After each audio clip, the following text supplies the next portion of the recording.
Hello everyone. आप लोग भाग 2 में पढ़े थे आवेश का गुण। आज हम लोग भाग 3 में पढ़ेंगे नेक्स्ट गुण के बारे में। 4 तक हम लोग पढ़ लिए थे, 5वां गुण से आज हम लोग पढ़ेंगे। ठीक है, नहीं पढ़े तो आप लोग आवेश का गुण देख लीजिए, भाग 2 और भाग 1 पहले पढ़ लीजिए, उसके बाद आगे समझ में आपको बढ़िया से आएगा। तो आवेश का गुण 5 में आप देखिए, कहता है कि किसी भी निकाय का कुल आवेश, किसी भी निकाय का कुल आवेश उस निकाय में उपस्थित सभी आवेश के बीजगणितीय योगफल के बराबर होता है। जैसे यहाँ देख सकते हैं आप, एक निकाय है। निकाय का मतलब तो सिस्टम जिसमें आवेश हो, ठीक है ना। तो यहाँ पर Q1 Q2 Q3 Q4 बहुत सारा आवेश है। ठीक है, ये जितना भी आवेश है ये सभी आवेश का योगफल होगा। ये जो योगफल होगा किसके बराबर होगा? कुल आवेश का। इसी को हम लोग कहते हैं आवेश के योज्यता का सिद्धांत। कुछ नहीं है, बहुत आसान है। निकाय में, कोई भी निकाय में जितना भी आवेश, जैसे कि यहाँ पे मान लीजिए यहाँ पे है Q1 Q2, यहाँ पे है -Q3, ठीक है ना। जितना भी आवेश है यहाँ पे, ऐसा जो Q टोटल होगा हो जाएगा Q1 + Q2 - Q3। इसी को हम लोग बोलेंगे आवेश के योज्यता का सिद्धांत। ठीक है, तो यहाँ पे बहुत सारे आवेश थे, जितना आवेश रहेगा n तक, तो हम n तक के लिए कर लिए थे। ठीक है, तो किसी आप बोल सकते हैं ऐसे, आवेश के योज्यता के सिद्धांत के अनुसार निकाय में उपस्थित सभी आवेश का बीजगणितीय योगफल कुल आवेश के बराबर होता है। उसे हम क्या कहते हैं? आवेश के योज्यता का सिद्धांत। ये था आपका आवेश के योज्यता का सिद्धांत। और 6 नंबर गुण में आता है आवेश के संरक्षण का सिद्धांत। आवेश के संरक्षण का सिद्धांत बहुत आसान। इससे भी क्या ये कहता है कि आवेश को आप न बना सकते नहीं बिगाड़ सकते हैं, सिर्फ एक रूप से दूसरे रूप में क्या कर सकते हैं? रूपांतरित कर सकते हैं। इसके आगे लिख लीजिएगा लाइन, सिर्फ एक रूप से दूसरे रूप में रूपांतरित कर सकते हैं, ठीक है ना। और एक और होता है, किसी भी विलगित निकाय का आवेश हमेशा स्थिर रहता है। जैसे मान लीजिए कि यहाँ पे Q1 है, तो ये Q2 तो नहीं ना हो सकता बदल के। नियत का मतलब होता है कांस्टेंट, स्थिर ही रहेगा। तो कोई भी आवेश, विलगित का मतलब होता है अलग थलग, ठीक है, कहीं अलग हो। तो ये विलगित आवेश रहेगा, वो हमेशा नियत रहेगा। उसका आवेश Q1 से Q2 कभी नहीं होगा, Q3 कभी नहीं होगा, हमेशा नियत रहेगा। उसे हम लोग क्या कहते हैं? आवेश का नियत रहना, ठीक है, कांस्टेंट रहना। सेकेंड था, आवेश को न बना सकते न बिगाड़ सकते, सिर्फ एक रूप से दूसरे रूप में रूपांतरित कर सकते हैं। कभी भी आवेश को नहीं बनाया जा सकता है। सिर्फ क्या होता है, आपको बताए थे फॉर्मेशन ऑफ चार्ज में आवेश बन नहीं रहा था। आवेश क्या होता है? इलेक्ट्रॉन एक से दूसरा में जा रहा था, वहां पे आवेश बनना नहीं हुआ, ठीक है ना। आवेश सिर्फ रूपांतरित हो रहा था एक जगह से दूसरे जगह में, ठीक है ना, घर्षण के कारण, उसमें उत्पन्न होने के कारण। ठीक है, समझ में आया होगा। चलिए नेक्स्ट करते हैं हम लोग कूलम्ब नियम। कूलम्ब का नियम बहुत इजी है, और आप समझिए इसको बढ़िया से, तो बहुत आपको आसान लगेगा। ठीक है, देखिए कूलम्ब का नियम जो होता है वो दो आवेश पे निर्भर करता है, एक Q1 और एक Q2 पे। ठीक है, दोनों बिंदु आवेश होना चाहिए। दोनों कैसा होना चाहिए?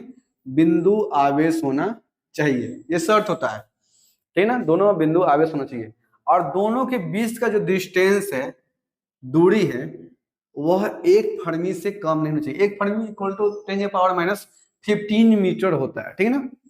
1 फर्मी से कम दूरी दोनों का नहीं होना चाहिए, ठीक है ना। ये कूलम्ब के नियम की कच्ची होता है, सीमाएं होता है।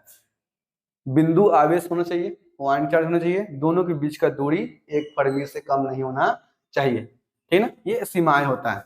और 1 फर्मी से कम हो गया तो दोनों ओर प्लस प्लस है, तो रिपल्सन न होकर अट्रैक्शन होने लगता है। ठीक है, तो Q1 और Q2 है। अब यहाँ पे ये डिस्टेंस ले लेते हैं हम R। दोनों के बीच का डिस्टेंस 1 फर्मी नहीं होना चाहिए, 1 फर्मी से कम नहीं होना चाहिए दूरी, ठीक है। दोनों का कितना ले लिए हम? Distance R। अच्छा, नियम क्या कहता है कि दोनों आवेश के बीच अगर आकर्षण बल लगे या विकर्षण बल लगे, तो हम क्या करते हैं? 2 डायग्राम बना लेते हैं, इसमें एक आकर्षण बल लगे और एक विकर्षण बल लगे। तो यहाँ पर एक प्लस है और यहाँ पर हम लेते हैं माइनस। बताओ यहाँ कौन सा बल लगेगा? Plus minus. आपको हम थोड़ी देर पहले बताए थे ना, आवेश के गुण में समान आवेश के बीच विकर्षण और समान आवेश के बीच आकर्षण। तो यहाँ कौन सा बल लगने वाला है? आकर्षण बल लगने वाला है। क्या बोलो, समझ में आया? ठीक है, तो यहाँ पर जो बल लगेगा वो कैसा लगेगा? आकर्षण बल लगेगा, दोनों एक दूसरे के पास आएगा ना, पास आएगा, यहाँ पे आकर्षण बल लगेगा। ठीक है, या ऐसे भी हो सकता है कि एक प्लस हो और सेकेंड भी प्लस ही हो। ठीक है, या दोनों माइनस हो, माइनस दोनों हो या दोनों प्लस हो, एक ही चीज होने वाला है। वो क्या चीज होने वाला है? बल को कैसा लगने वाला है? रिपल्सन होने वाला है, विकर्षण बल लगने वाला है। ठीक है, क्या लगने वाला है? विकर्षण बल लगने वाला है। ठीक है, डिस्टेंस क्या होगा? आर। आप डिस्टेंस कुछ भी ले सकते हैं, A B C X Y Z, कुछ भी आप डिस्टेंस ले सकते हैं। ठीक है ना, आप फ्रीडम हो। तो यहाँ पर क्या होगा? फोर्स विकर्षण हो रहा है, मतलब दूर भाग रहा है एक दूसरे से, यहाँ इधर जाएगा और यहाँ पे ये इधर जाएगा। ठीक है, बोलो समझ में आएगा नहीं? तो यहाँ विकर्षण बल लग रहा है, यहाँ पे आकर्षण बल लग रहा है। ठीक है, तो कूलम का नियम क्या कहता है? लिख देते हैं यहाँ पे, according to Coulomb's law. Coulomb's law क्या कहता है कि दो आवेश हो, Q1 और Q2, दो आवेश, कूलम के नियम के अनुसार दो आवेश के बीच लगने वाला आकर्षण बल या विकर्षण बल, दोनों आवेश के परिमाण, परिमाण का मतलब होता हुआ आपको प्लस नहीं लेना है या माइनस नहीं लेना है। ठीक है, सिर्फ परिमाण लेना है, नहीं सिर्फ क्यू लेना है। तो दोनों आवेश का परिमाण के गुणनफल ठीक है ना, सीधा समानुपाती होता है बल का।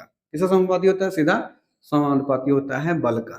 ठीक है, कूलम के नियम के अनुसार दो आवेश के बीच लगने वाला आकर्षण बल या विकर्षण बल दोनों आवेश के परिमाण के सीधा समानुपाती होता है। इस सिंबल को बोलते हैं सीधा समानुपाती होता है। इसको आप इक्वेशन 1 सपोज करो। ठीक है, क्या सपोज करो? इक्वेशन 1। एंड फिर आगे नेक्स्ट कहता है कि जो आकर्षण बल लगा, विकर्षण बल लगा, उनका बीच के दूरी हम लोग क्या माने? आर माने।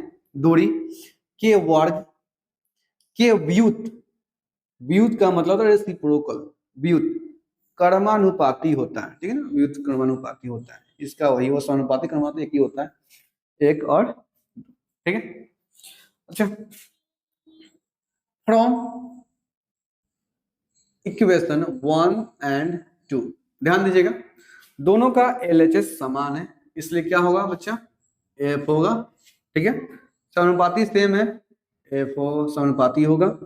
दोनों डिफरेंट है, दोनों में आपस में मल्टीप्लाई कर दो। Q1 Q2 था, मल्टीप्लाई क्या हो जाएगा? 1/r² हो जाएगा। बोलो समझ में आया कि नहीं? अच्छा, आप लोग को याद होगा, आप लोग 11th क्लास में कितना थ्योरी प्रूफ किए होंगे फिजिक्स में, जहां पे समानुपाती हटाने पर क्या आता होगा? एक कांस्टेंट आता है, कोई ना कोई कांस्टेंट आता है। तो यहाँ पे जो कूलम भैया जो दिए थे, इन्होंने कहा था कि जब आप समानुपाती का साइन हटाइएगा तो इक्वलिटी के साथ में क्या आएगा? समानुपाती का सिंबल के आएगा। समानुपाती जो कांस्टेंट हो क्या आएगा?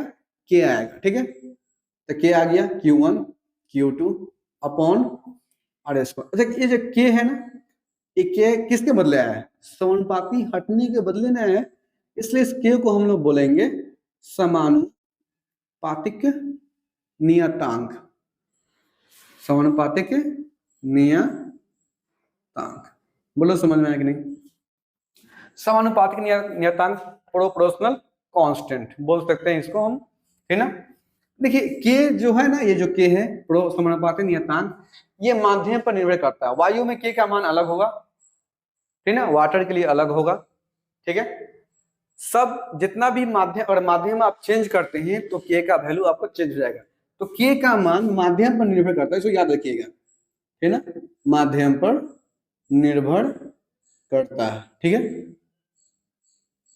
इसको याद रखिएगा, के का वैल्यू किस पर निर्भर करता है? माध्यम पर। अच्छा, एक्सपेरिमेंट द्वारा, फ्रॉम एक्सपेरिमेंट कहना वायु, आपको कहना के का मान माध्यम पर निर्भर करता है, तो एक्सपेरिमेंट द्वारा वायु या निर्वात के लिए, किसके लिए? वायु या निर्वात के लिए, एयर या वैक्यूम के लिए के का वैल्यू निकाला गया, के का मान निकाला गया, तो के का जब मान निकाला वायु निर्वात के लिए, तो के का मान है 1/4 पाई एप्सिलॉन नॉट। अब एप्सिलॉन नॉट क्या होता है, धैर्य रखिए, आपको सब समझाएंगे हम, ठीक है ना, धैर्य रखिए आप। तो 1/4 पाई एप्सिलॉन नॉट होता है, ये के का वैल्यू होता है। क्या होता है, के का वैल्यू। ये कहाँ से आया, फ्रॉम एक्सपेरिमेंट से आया, ठीक है। तो ये जो 1/4 पाई एप्सिलॉन नॉट है, न्यूमेरिकल आप जब बनाइएगा तो 4 का मान, पाई का मान रखिएगा 3.14, फिर एप्सिलॉन का मान रखिएगा, सब रख उक करना। इसका वैल्यू आता है 9 × 10⁹, ठीक है। ये इधर जाएगा, इसका होता है न्यूटन, इधर जाएगा तो हो जाएगा newton metre square, newton metre square, नीचे आएगा तो हो जाएगा कूलम स्क्वायर, ठीक है ना। Newton metre square coulomb square, इसका वैल्यू हो गया, ठीक है, कोई दिक्कत। नेक्स्ट एक और बात है, आपको हम बताएं कि इप्सिलॉन नॉट क्या होता है। इसको बोलते हैं इप्सिलॉन नॉट, इसको याद रखिएगा, इप्सिलॉन नॉट बोलते हैं, ठीक है। इसका वैल्यू होता है 8.854 × 10⁻⁻12 फैराड पर मीटर, ठीक है ना। एक और यूनिट होता है, यहां से आप निकाल सकते हो, इसका वैल्यू रख के, ठीक है ना। ये इधर चला जाएगा, ये नीचे आ जाएगा, ठीक है ना। न्यूटन, ये हो जाएगा आपका कूलम स्क्वायर, नीचे हो जाएगा न्यूटन से मीटर स्क्वायर, न्यूटन से मीटर स्क्वायर, ठीक है ना, न्यूटन से मीटर स्क्वायर, या में, ठीक है ना, कूलम न्यूटन से मीटर स्क्वायर।